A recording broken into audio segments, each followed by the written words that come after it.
Welcome to Prep Rally, presented by ARPreps.com. I'm your host, Vernon Tarver, with the Northwest Arkansas Democrat-Gazette, joined by Chip Souza, our sports editor with the Northwest Arkansas Democrat-Gazette.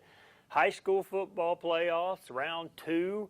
Went through a great round last week, Chip, and I love football playoffs because the way the classifications work now, we don't get some good matchups all the time, week by week, but now we're talking about some great matchups in week 2. Class 7A, you got some great ones. You got Bentonville taking on Northside, Fort Smith Northside down there at Mayo Thompson Stadium. Historic Mayo. I love it, one of my favorite places. Absolutely. This is an old conference clash. Now Fort Smith, Northside, and Southside, they're out of the conference. They're down in the Central.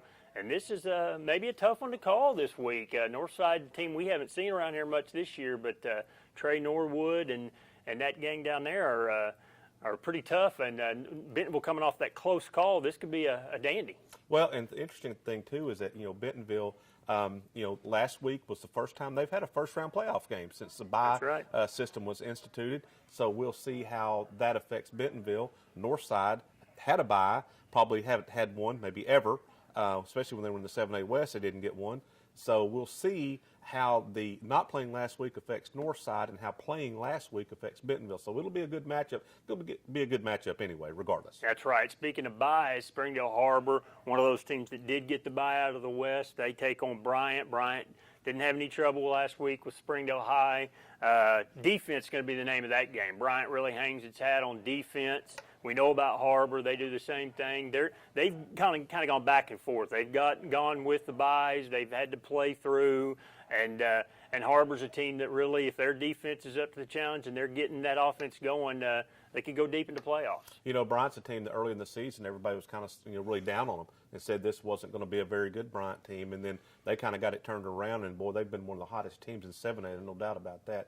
Harbor, like you said, defense is going to be there. It's their calling card. They've been pretty good offensively, but defense is what's going to carry them through the playoffs. Now, the one that kind of looks on paper like a mismatch is Conway and Fayetteville, because Conway's only 4-7, but that's kind of misleading. I think they were 0-5. They really run the football well. They beat Rogers last week. Fayetteville, we know, was a conference co-champ, 9-1. They do have that bye week they're coming off of, which they're not used to. They're used to always playing that first week and then really get rolling. So that'll be interesting. How does Fayetteville handle the bye week? Because they're the team that does not ever get that bye week. Had a chance to talk to Coach Blankenship a couple weeks ago when it looked like they were going to get that bye when it was coming down to that week 10 and point thing or whatever. And I asked him, I said, well, Coach, would you prefer to play that first week? Because a lot of coaches don't want to get out of that routine. They want to stay in that same practice routine, do the same thing on Monday, same thing on Tuesday that they do all year long. And he said, well, that is a point, but there's also the bigger point is that bye week gives you a chance to get a little bit more healthy. You've got some kids that are banged up after 10 weeks of football. They use that bye week to kind of heal some bumps and bruises and maybe a few sprains, get a little bit better. So he was really looking forward to that bye week. In 6A, you got Greenwood hosting El Dorado. This might have been like the matchup about 4 or 5 years ago, but El Dorado's a little bit down. Greenwood should keep rolling on, you would expect. In Class 5A, Alma, they're taking on Watson Chapel. Alma's got one of the best players around. There's no doubt. Their quarterback, Noah Dotson, is a phenomenal athlete. He is a big kid. He's about 6'2", 220 pounds. He's kind of a linebacker who plays quarterback.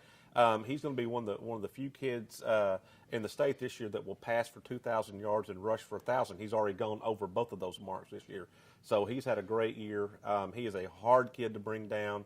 And whoever plays Alma will have their hands full with him, and no doubt about that. Now, in Class 4A, if anybody hadn't figured this out yet, our 4A1 conference is one of the best conferences in Class 4A. I mean, all 4 teams keep going on. Prairie Grove did have a bye, so they beat bye. It's easy to keep going on there.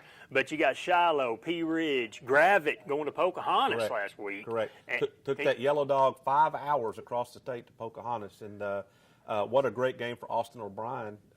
Just a super game and one of those games that you only really dream of. And I asked him a little bit about that this week, and he said, yeah, it's just one of those things, you're kind of, kind of everything was happening right for him. And speaking of Austin O'Brien, he is our player of the week, our AR Preps player of the week for that big performance. I think it was 196 yards, 3 touchdowns, and interception on defense. Nine tackles. All over the place. We talked to Austin. You talked to Austin. Let's hear what he had to say about his big performance in that win over Pocahontas. Talking with Austin O'Brien of Gravette, this week's Kyler Williams, Northwest Arkansas Touchdown Club Player of the Week. First of all, congratulations. Thank you. Appreciate it. You had quite a game against Pocahontas last week. When did you realize things are really going well for me tonight? The offensive line did great. They were opening big holes, and I think after I scored my second touchdown that game, I just realized, man, these guys are firing off the ball. They're blocking well for me, so I just had to run hard. That's it. Was there any certain plays or anything that was working well for you that you guys just kind of stuck with the whole game? Yeah, we just ran a lot of just up the middle all game because our guards were blocking great.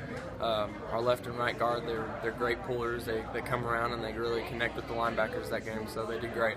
Did you? That's a game that you could probably only dream of, right? Yeah, that was awesome. So this week you guys got to make another long trip to Hamburg. What do you guys need to do to have success down there? Well, we got to stop their passing game. They've got a great quarterback. We've got to get pressure on them. I know for sure that they have 3 sophomores that are starting on the offensive line, so I think our D-line can get pressure on them. So it's going to be up to our secondary to just hold those routes and not allow them to get open. And we also got to be able to run the ball again this week. Yeah, so Gravette now, they go to Hamburg. You talked about a long trip last week. What about this week? Well, I asked Coach Harrelson yesterday, I said, Coach, you guys going to leave on Wednesday afternoon to go ahead and get down there? And he kind of laughed about it. Now, one thing that maybe hasn't gotten a lot of talk about this week is they are expecting a lot of rain in Hamburg and in that area coming up from Louisiana on Friday. And it's a grass field at Hamburg. That really kind of plays into Gravette's favor. Yeah. Gravette has a lot of big kids, and that kind of really, he thinks, kind of plays in their favor. Another factor in this game is that Hamburg starts 3 sophomores on its offensive line, and Gravette's strong suit is its defensive line. So, I know Hamburg's going to be, I think they're favored by a couple touchdowns, but I think this could be a close game, and I would not be surprised to see Gravette in this game and win this game. Yeah, I think it's a possibility. Definitely. Almost, it's weird. Gravette keeps going on the road, but a good draw in a weird way. No doubt about it. And another team going on the road, Shiloh Christian. They were dominant last week against Crossett, but maybe a winnable game, maybe a good matchup going to Heber Springs. Well, and they've had success going down there the last couple of times they've had playoff games down there. If they haven't won them, they've at least been close games going down to the wire. One thing about Shiloh Christian is they're healthy. Connor Reese, he got knocked out of the game against P. Ridge early in the second quarter, had a little concussion, came back and passed all the protocols and everything, played last week and played well.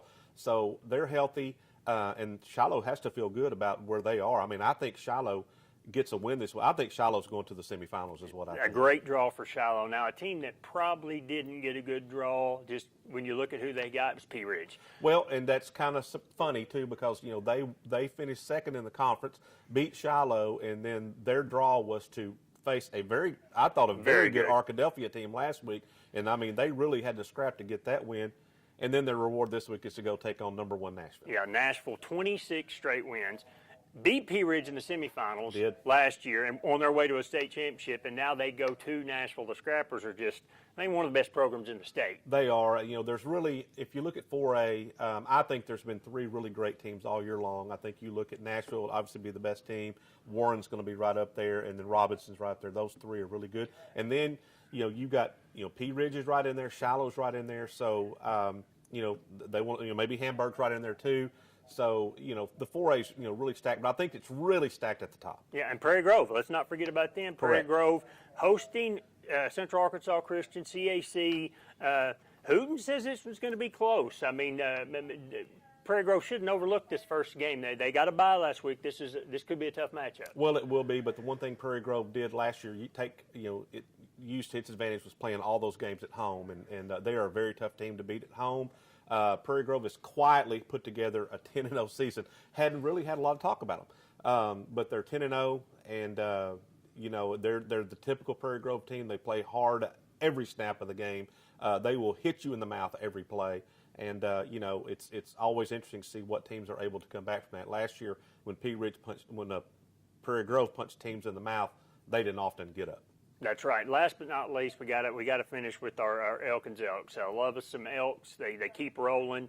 A big win last week, and then now a test. Now a real test going to Glen Rose. This is a team that was ranked number 1 in Class 3A early in the year. They did lose one game, barely won in the playoffs in Week 1. But Elkins goes on the road. This might be the game of the week. Elkins finally getting some attention. A big road test. If they could pull this one off, that would be something. It would be something. You know, they have that dynamic 1-2 punch. You know, they have Jake Strode at quarterback, and talking about like a kind of a Noah Dotson kind of a player, big kid, you know, at quarterback, wears number 30 or something like that, whatever, you know, number he wears, and big kid. And then they also have Colton Vaught, who's scored, you know, 3,000 touchdowns this year. 32 touchdowns. Yeah, he's just a scoring machine. So, you know, I mean, Elkins has a chance, you know, with those two players. But, you know, one thing, you go back, see who Elkins played their season opener. They played Shiloh, and played Shiloh, right. a really close game. So Elkins has seen good teams. They have. That's going to be a great matchup. That's your rundown of round 2 of the playoffs. Stick with us. We're going to be updating all those games on AR Preps on our Twitter. We'll have our Pick'em poll up, and that's where you can get it. Thanks for joining us on Prep Rally. We'll be here every week during the high school football playoffs and through the year. Thanks for joining us. See you Friday night.